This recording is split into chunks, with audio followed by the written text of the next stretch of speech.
अस्सलामुअलैकुम। कैसे हैं आप लोग? सब खैरियत से हैं? उम्मीद है आप लोग सब खैरियत से होंगे और मैं भी अल्लाह ताला के फजल करम और उसकी तौफीक व इनायत से बिल्कुल ठीक हूँ।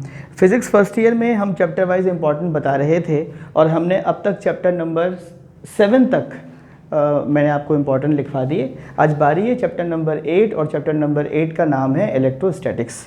और इलेक्ट्रोस्टैटिक्स को हम कहते हैं the electricity at rest is called electrostatics. ठीक है, तो इसके जो जल्दी से आकर इंपॉर्टेंट जितनी भी क्वेश्चंस हैं वो हम नोट कर लेते हैं। आप लोग मेरे साथ साथ लिखते जाइएगा। आज टाइम इतना नहीं था कि मैं पहले से लिख कर रखता और फिर आपको समझाता, तो आज आप लोग मेरे साथ साथ काम करेंगे। कभी कभी ऐसा भी होना चाहिए, उस्ताद जी के साथ साथ काम होना चाहिए। ठीक है जी।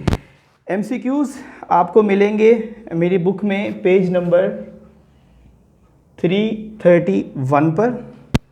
इसमें पहला सवाल मैं दे रहा हूँ आपको साइंटिफिक रीजंस का और ये आपको मिलेगा पेज नंबर 315 पर। उसके बाद है बेटे टॉपिक्स हैं, आप यूँ समझ लें Coulomb's law, it is on page number 301। उसके बाद है बेटा गॉसेस लॉ, ये आपको मिलेगा पेज नंबर 310 पर। Electric dipole moment, electric dipole moment मिलता है आपको पेज नंबर 306 पर। इसके अलावा है electric field from electric potential, electric field from electric potential, ये है जनाब आपका पेज नंबर 313। ठीक है जी। इलेक्ट्रिक फ्लक्स,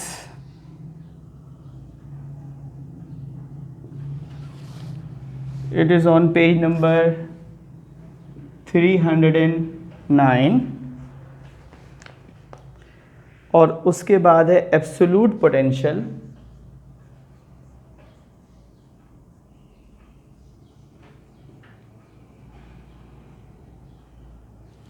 एब्सोल्यूट पोटेंशियल आपको मिलेगा पेज नंबर 311 पर। और न्यूमेरिकल्स मिलेंगे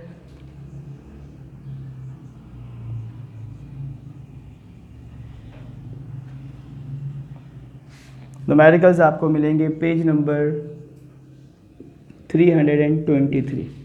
तो इस तरह से हमारा चैप्टर नंबर 8 कंप्लीट हो जाता है। उम्मीद है आप लोगों ने इसको नोट कर लिया होगा।